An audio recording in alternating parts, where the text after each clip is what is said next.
नमस्कार दोस्तों, अदिति भॉय चैनल में आप सभी का स्वागत है।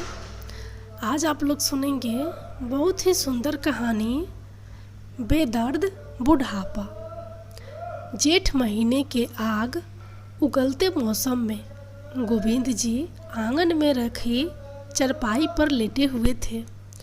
पसीने से तरबतर आसमान की ओर निहारते हुए वे अपनी स्वर्गवासी पत्नी को याद करते हुए लगातार आंसू बहाए जा रहे थे। वैसे तो रात के 2 बजे थे, लेकिन उनकी आंखों में से नींद गायब थी। नींद आती भी तो कैसे? सुबह से अनाज का एक दाना तक भी उनके मुंह में नहीं गया था। अब तो उनके पेट की आंतें भी खाने की गुहार लगा रही थी। गोविंद जी धीरे से रसोई घर में जाकर खाना ढूंढने लगे, लेकिन खाने के लिए कुछ पड़ा ही नहीं था। फिर थोड़ा सा दूध पीने की इच्छा से उन्होंने फ्रिज खोला तो दूध का बर्तन भी खाली पड़ा था। बुझे मन से गोविंद जी एक गिलास पानी पीकर ही वापस अपनी चरपाई पर आकर लेट गए। एक ओर तो इतनी भयंकर गर्मी और दूसरा भूख से परेशान होकर वह बस दाएं बाएं करवट बदल रहे थे और इंतज़ार कर रहे थे कि कब सुबह हो और कब बहू उन्हें कुछ खाने के लिए दे। गोविंद जी के कमरे में पंखा नहीं लगा था, जिस कारण वह आंगन में चरपाई पर सोते थे। वहीं दूसरी ओर उनके बेटा बहू अपने कमरे में एसी चलाकर सुकून से सो रहे थे। दरअसल कल रात बेटा बहू संजीव और रीना दोनों शादी में गए हुए थे और रात के वहीं से डिनर करके घर लौटे थे। गोविंद जी के लिए उनकी बहू ने सुबह की बची 2 बासी रोटियां रख दी थी और अपने ससुर से यह कहकर चली गई कि चाय बनाकर उसके साथ यह रोटियां खा लेना। अक्सर ऐसा ही होता था। उनकी बहू रीना रात की बची हुई रोटी गोविंद जी को खाने में दे दिया करती थी और अब तो गोविंद जी को इस चीज़ की आदत भी पड़ चुकी थी। बहू के कहने पर उन्होंने चुपचाप हाँ में सिर हिला दिया और बेटा बहू शादी की दावत खाने चले गए। रात के समय जब गोविंद जी को भूख लगी तो खाना लेने के लिए वह रसोई घर में गए, लेकिन जैसे ही रोटी निकालने के लिए उन्होंने डिब्बा खोला तो देखा कि रोटी में से बदबू आ रही थी, लेकिन बहुत जोरों की भूख लग रही थी। उन्होंने इधर उधर नज़र दौड़ाई तो खाने को कुछ नहीं दिखा। रात के करीब 12 बजे बेटा बहू शादी से घर वापस लौटे, लेकिन गोविंद जी की इतनी हिम्मत नहीं हो रही थी कि वह अपनी बहू को इस समय खाना बनाने के लिए कहे। इसलिए वे चुपचाप अपनी चरपाई पर लेटे रहे और बेटा बहू अपने कमरे में सोने चले गए। लेकिन जैसे जैसे रात बीत रही थी, गोविंद जी की भूख भी बढ़ती जा रही थी। भूख से तड़पते हुए उनकी आंख लग गई और सुबह कुकर की सीटी बजने के साथ उनकी आंख खुली। चरपाई से उठकर देखा तो उनकी बहू रीना रसोई में खाना बना रही थी। खाने की खुशबू से गोविंद जी की भूख और तेज हो गई। दिल को एक संतुष्टि भी मिली कि चलो अब थोड़ी ही देर में स्वादिष्ट खाना खाने को मिलेगा। यह सोच ही रहे थे कि उसी समय उनके कानों में एक करकती हुई जोरदार आवाज़ आई और वे अंदर तक कांप गए। कितनी देर लगा दी आपने उठने में? इतनी देर भी कोई सोता है क्या? गोविंद जी ने अपने बहू की ओर देखा तो गरम चाय का प्याला गोविंद जी के हाथों में थमाते हुए बोली, जल्दी से यह चाय पी लीजिए और घर के काम में मेरी मदद करवाइए। 2 दिन के मैले कपड़े पड़े हैं, उन्हें धो दीजिए और छत पर सूखने डाल दीजिए। और जब यह काम हो जाए तो सारे घर की झाड़ू पोछा भी करनी है। और हाँ, ज़रा तेज़ी से हाथ चलाना, घर पर मेरे मायके वाले आने वाले हैं। इसलिए मैं खाना तैयार कर रही हूँ। उनके आने से पहले सारा काम निपट जाना चाहिए।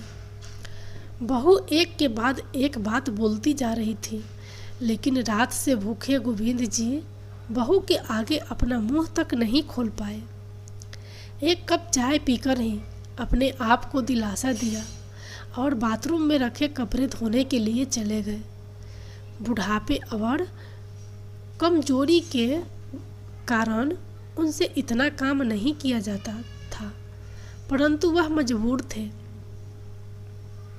सारा काम करने के बाद गोविंद जी हाँफते हुए अपनी बहू के पास आए और बोले, बहू, घर का सारा काम मैंने कर दिया है।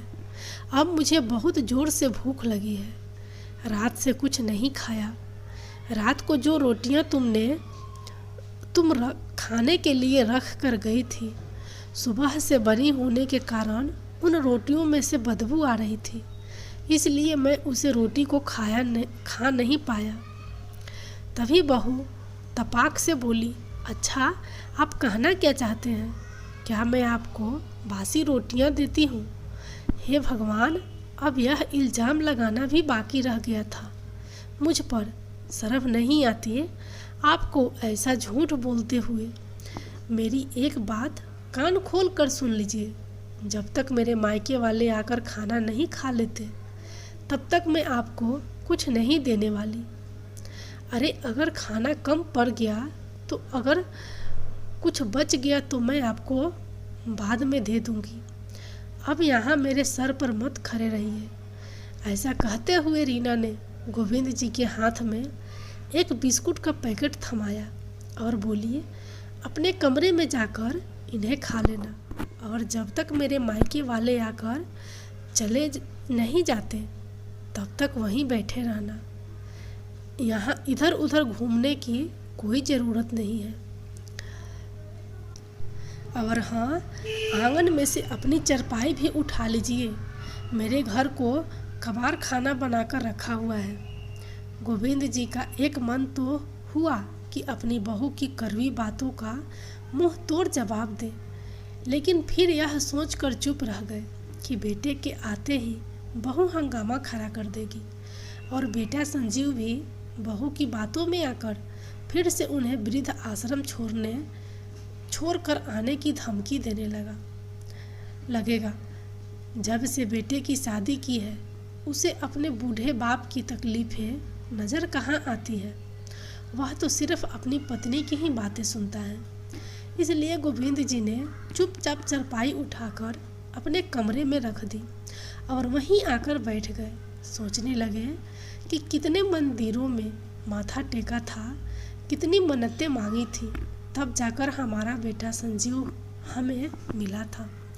और हम लोग तो यही सोचते थे कि बुढ़ापे में हमारा बेटा हमारी लाठी बनेगा, लेकिन उसे अपनी पत्नी के अलावा ना तो कुछ दिखाई देता है और ना ही उसकी बातों के अलावा कुछ सुनाई देता है।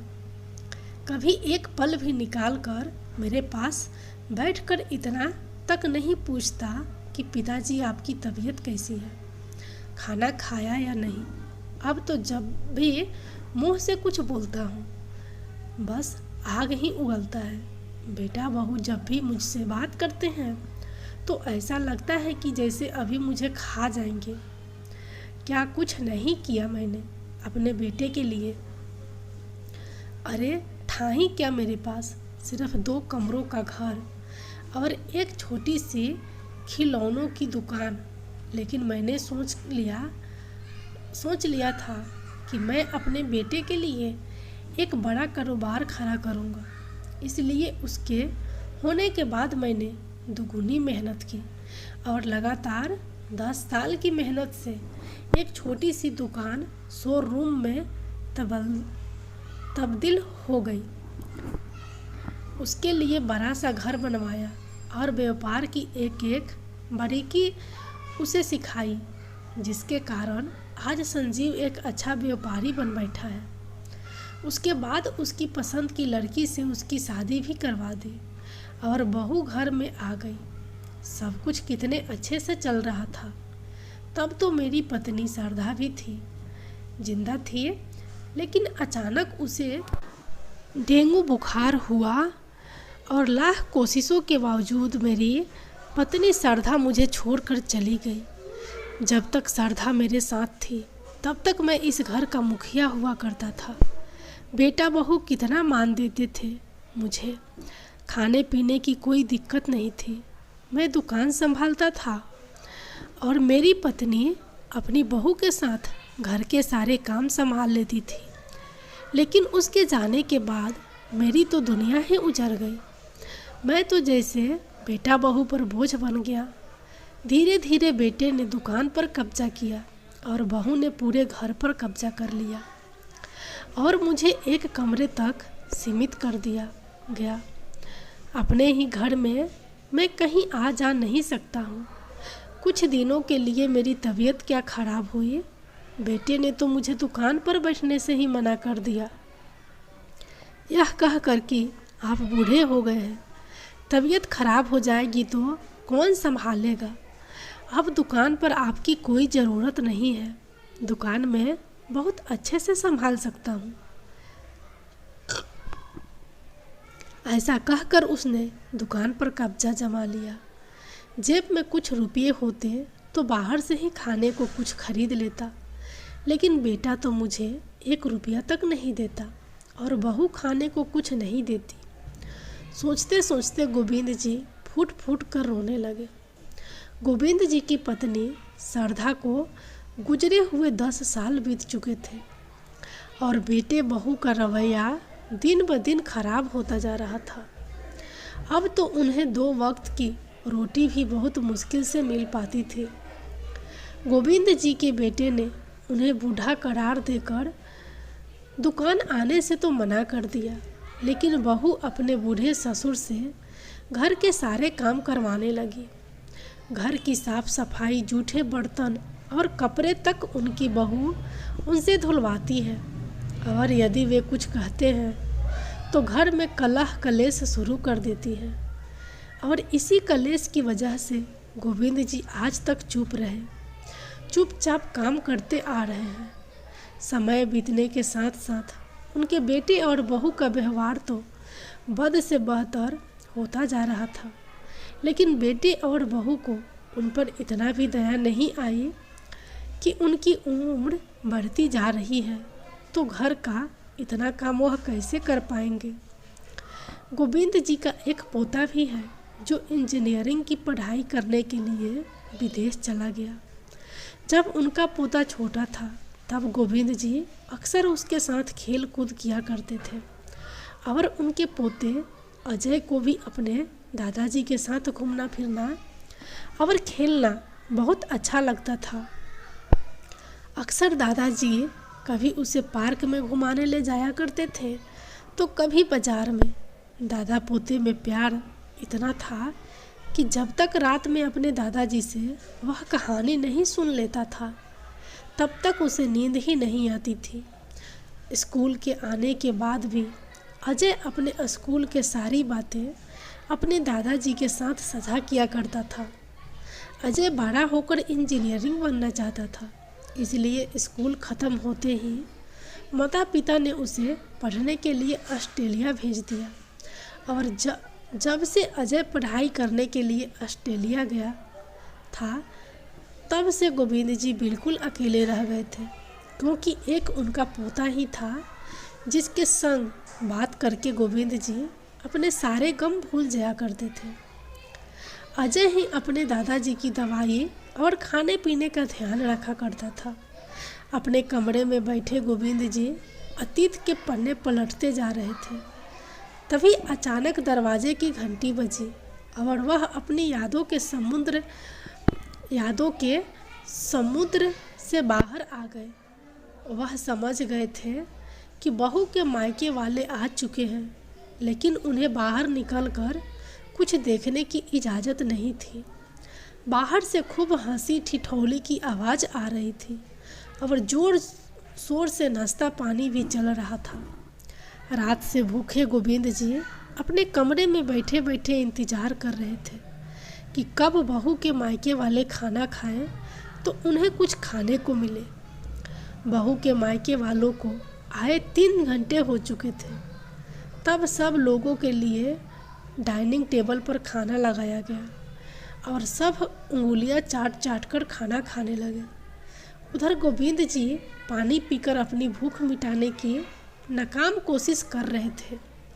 अब तो पानी भी खत्म हो चुका था, इसलिए पानी लेने के लिए जैसे ही वह अपने कमरे से बाहर रसोई में गए, तभी रसोई में खड़ी बहू की माँ के बहू से बोली, अरे रीना, तू अपने ससुर से भी कुछ काम काज करवाती है या नहीं, या दिन भर परे परे खाते ही रहते हैं। नहीं माँ, आप भी कैसी बातें करती हैं।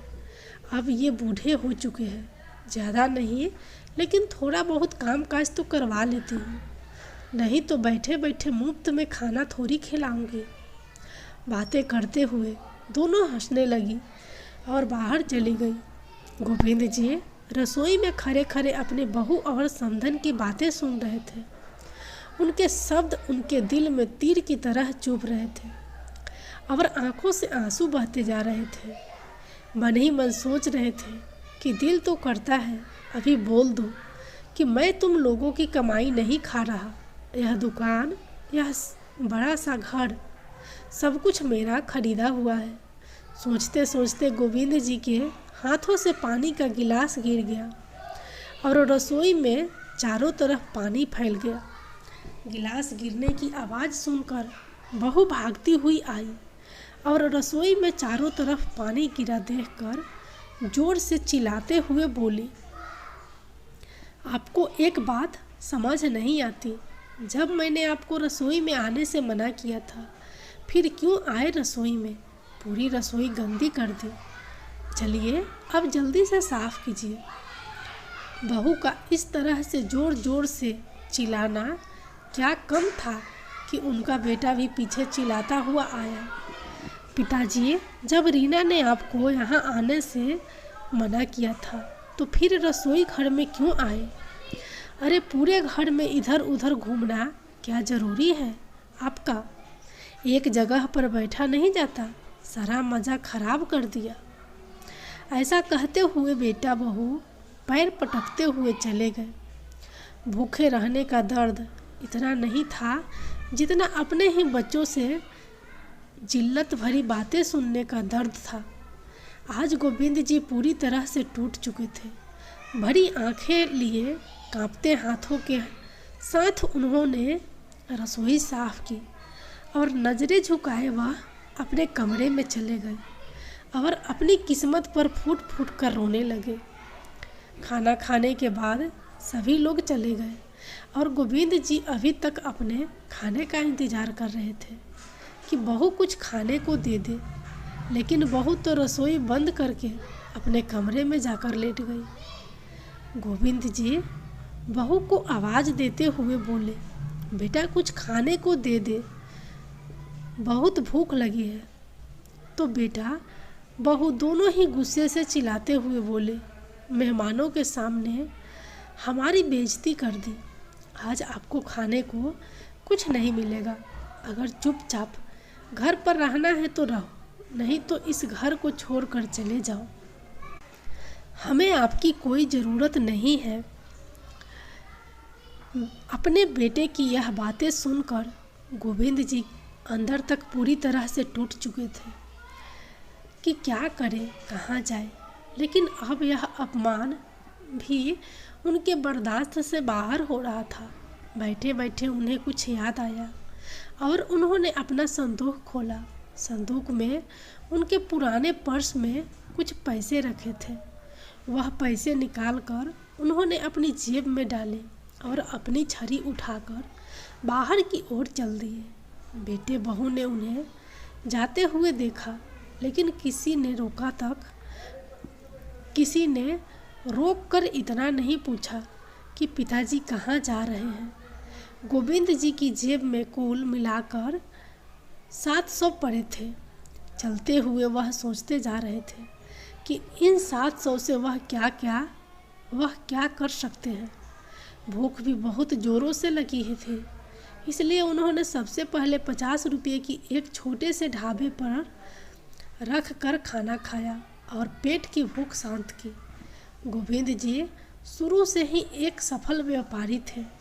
वह बूढ़े जरूर हो चुके थे, लेकिन दिमाग अब भी बिजनेसमैन वाला ही था। बाकी के बच्चे 650 रुपये हाथ में लेकर सोचने लगे कि ऐसा क्या किया जाए जिससे भूखे पेट ना सोना पड़े। बहुत सोच विचार करने के बाद उन्होंने बचे हुए पैसों से कुछ चिप्स के पैकेट खरीदे और एयरपोर्ट के बाहर जाकर आने जाने वाले को चिप्स बेचने के लिए खड़े हो गए। काफ़ी देर तक चिप्स खरीदने के लिए कोई नहीं आया। गर्मी में खड़े खड़े वह पसीने से भीग रहे थे, लेकिन फिर भी उन्होंने हौसला बनाए रखा। धीरे धीरे उनके चिप्स के पैकेट बिकने लगे और शाम होने का सारे चिप्स के पैकेट बिक गए और उन्हें 150 का फ़ायदा भी हो गया। रात होने को थी तो घर लौटते हुए उन्होंने रास्ते में ढाबे से खाना खाया, क्योंकि उन्हें पता था कि घर पर बहू तो खाने को कुछ देने वाली नहीं है। इसलिए खाना खाकर वह घर लौट आए। अब हर रोज़ गोविंद जी ऐसा ही करने लगे। वह बूढ़े जरूर हो गए थे, लेकिन इस उम्र में भी उन्हें मेहनत करने में कोई परेशानी नहीं होती थी। सुबह घर के सारे काम करने के पश्चात गोविंद जी रोज़ाना चिप्स के पैकेट बेचने के लिए एयरपोर्ट के बाहर जाकर खड़े हो जाते और बेटा बहू को तो वैसे भी उनसे बात तक करना पसंद नहीं था, इसलिए वह भी उनसे कभी न पूछते कि आप इतने समय के लिए कहाँ जाते हैं। गोविंद जी के पास अपना खर्च करने के लिए कुछ पैसे इकट्ठे होने लगे थे और उन्हें पैसों से वह भरपेट खाना भी खा लेते थे और कुछ पैसे बचा भी लेते। अब उन्हें हर छोटी छोटी चीज़ के लिए अपने बेटे बहू के आगे हाथ नहीं फैलाने पड़ते थे। ऐसा करते करते 8 महीने बीत गए। 8 महीने के बाद गोविंद जी के पोते अजय की पढ़ाई भी पूरी हो चुकी थी। अब वह अपने मम्मी पापा और दादाजी सरप्राइज देने के लिए इंडिया वापस आ रहा था। फ्लाइट में बैठे बैठे मन ही मन सोच रहा था कि मुझे अचानक अपने सामने देखकर मेरे मम्मी पापा कितने खुश हो जाएंगे और दादाजी तो मुझे गले से लगा लेंगे। आखिर इतने सालों बाद वो अपने बेस्ट फ्रेंड से मिलेंगे। अजय के साथ उसका एक दोस्त भी इंडिया वापस आ रहा था। दोनों दोस्त आपस में बैठकर बातें कर रहे थे। अजय अपने दोस्त को अपने दादाजी के बारे में बता रहा था कि उसके विदेश जाने की बात सुनते ही उसके दादाजी की आंखों में आंसू आ गए थे और आज उसे अचानक अपने सामने देखकर उसके दादाजी की खुशी का तो ठिकाना ही नहीं हो रहेगा। जैसे ही अजय अपने दोस्त के साथ एयरपोर्ट से बाहर निकला तो वहीं गेट के बाहर उसके दादाजी बहुत से चिप्स के पैकेट हाथ में लिए बेच रहे थे और रह रह कर अपने रुमाल से अपना पसीना पोंछ रहे थे। उसी समय अजय के दोस्त ने उसे कहा, अजय, यह तो तुम्हारे दादाजी जैसे लग रहे हैं। वे दोनों गोविंद जी के नज़दीक गए। जाकर देखा तो अजय की आंखें फटी की फटी रह गई, क्योंकि वह सचमुच उसके दादाजी ही थे। दादाजी आने जाने वाले लोगों को बुला बुलाकर चिप्स के पैकेट खरीदने के लिए गुजारिश कर रहे थे। जैसे ही अजय उनके पास गया तो बिना देखे ही उन्होंने उसे बोला, यह चिप्स खरीद लो बेटा, 10 रुपये का एक पैकेट है, बताओ कौन सा चाहिए। उसी समय अजय की आंखों से झरझर आंसू बहने लगे। भरे गले से अजय बोला, मुझे तो बस मेरे दादाजी चाहिए। अपने पोते की आवाज़ सुनकर गोविंद जी ने जैसे ही नज़र उठाई तो सामने उनका पोता अजय खड़ा था। दोनों दादा पोता एक दूसरे से खूब कसकर गले मिले और फूट फूट कर रोने लगे। पास में खड़ा अजय का दोस्त यह सारा नज़ारा देख रहा था और उसकी भी आंखों में आंसू बहने लगे। फिर अजय ने अपने दादाजी की ओर गौर से देखा अब वह पहले से बहुत ज़्यादा कमज़ोर हो चुके थे। उनके चेहरे को देखते ही उसे प्रतीत हुआ मानो उन पर वेदनाओं के पहाड़ चकनाचूर हुए हो। भरे गले से पूछा, दादाजी, लेकिन आप यहाँ ऐसी हालत में चिप्स क्यों बेच रहे हैं? इस उम्र में तो आपको आराम करना चाहिए। अब आपको चिप्स बेचने के क्या ज़रूरत पड़ गई? और मम्मी पापा कहाँ हैं? क्या उन्होंने आपको यह सब करने से मना नहीं किया? देखिए तो कितनी तेज़ गर्मी पड़ रही है और आप पसीने से पूरी तरह भीग चुके हैं। अगर आपको कुछ हो जाता तो मेरा क्या होता? पहले ही मैं अपने दादी को खो चुका हूँ। आज इतने दिनों बाद अपने पोते के मुंह से अपनापन और प्यार भरे शब्द सुनकर गोविंद जी फूट फूट कर रोने लगे। और जैसे ही गोविंद जी ने अपने पोते को अपने ऊपर हुए अत्याचारों के बारे में सब कुछ बताया तो अजय के पैरों तले ज़मीन खिसक गई। उसका सर चकराने लगा। आज तक तो वह अपने जिन माता पिता को भगवान का दर्जा देता आया था, उनकी करतूत सुनकर वह दंग रह गया था। इंसान के वेश में कोई शैतानों वाली हरकत भी कर सकता है, उसे यह बात मालूम नहीं थी। लेकिन अब अजय ने ठान लिया था कि जिन लोगों ने उसके दादाजी के साथ जानवरों से भी बदतर सलूक किया है, उन्हें वह सबक सिखा कर रहेगा। लेकिन सबसे पहले वह अपने दादाजी को एक बढ़िया से होटल में लेकर गया और वहाँ पर उन्हें स्वादिष्ट खाना खिलाया और उसके बाद उस होटल में उनके लिए एक आरामदायक कमरा बुक करवा दिया और उनके सभी ज़रूरतों की चीज़ें उनके पास रखवा दी। थोड़ी देर उनके साथ समय बिताया और फिर बोला, दादाजी, आप यहाँ आराम से रहिए, मैं बीच बीच में आकर आपसे मिलता रहूँगा। आपके लिए खाना वेटर आकर आपके कमरे में आपको देकर जाएंगे। आपको कहीं जाने की ज़रूरत नहीं होगी। ऐसा कहकर अजय अपने घर की ओर चल दिया। जैसे ही अजय घर पहुंचा तो उसे अपने सामने खड़ा देखकर उसकी माँ बहुत खुश हो गई और बोली, अरे बेटा, तुमने बताया नहीं कि तुम भारत वापस आ रहे हो। हमें बताते तो हम तुम्हारे स्वागत की अच्छी तैयारी करके रखते।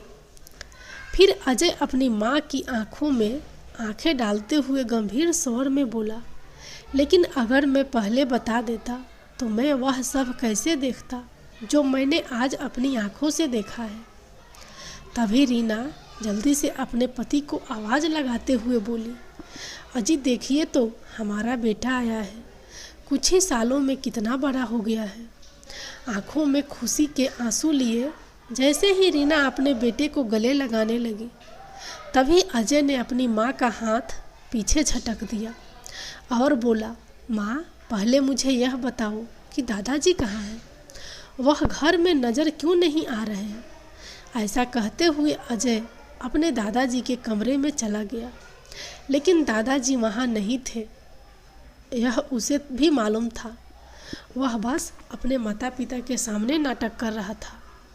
तभी रीना घबराई सी उसके पीछे पीछे आ गई और फीकी सी हंसी लिए वाली बोली, अरे बेटा, तुझे तो मालूम है तेरे दादाजी कुछ काम धाम तो करते नहीं हैं, बस सारा दिन खाते पीते रहते हैं और अपने कमरे में पड़े पड़े बोर होते रहते हैं।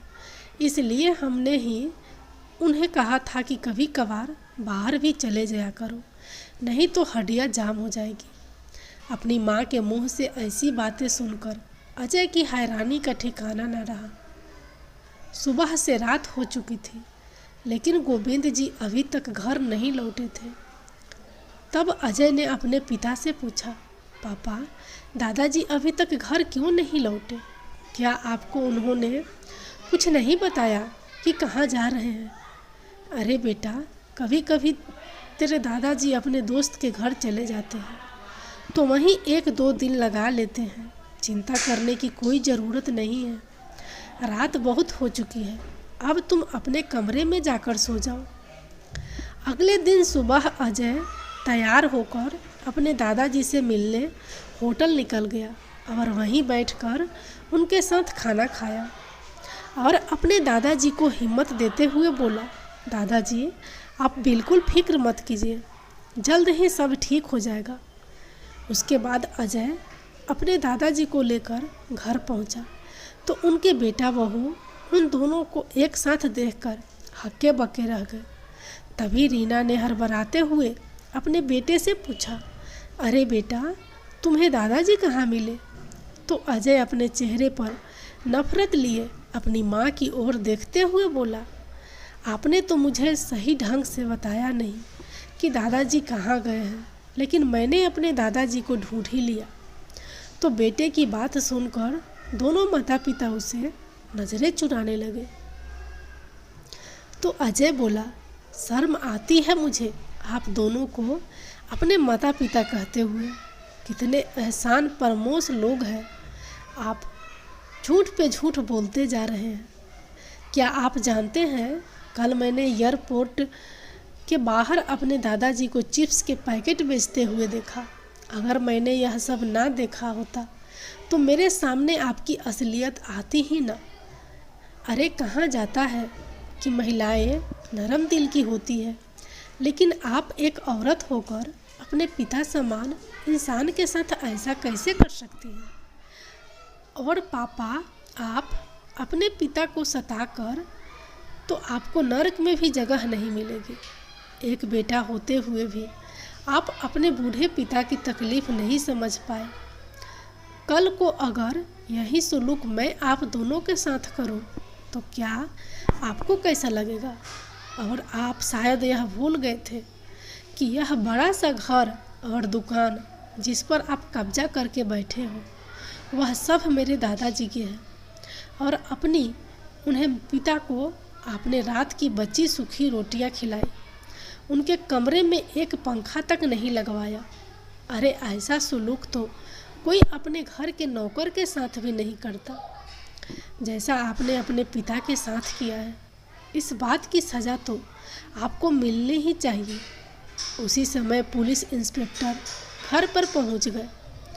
तभी अजय बोला, यहाँ आने से पहले हमने आप दोनों के लिए खिलाफ पुलिस स्टेशन में रिपोर्ट लिखवा दी थी।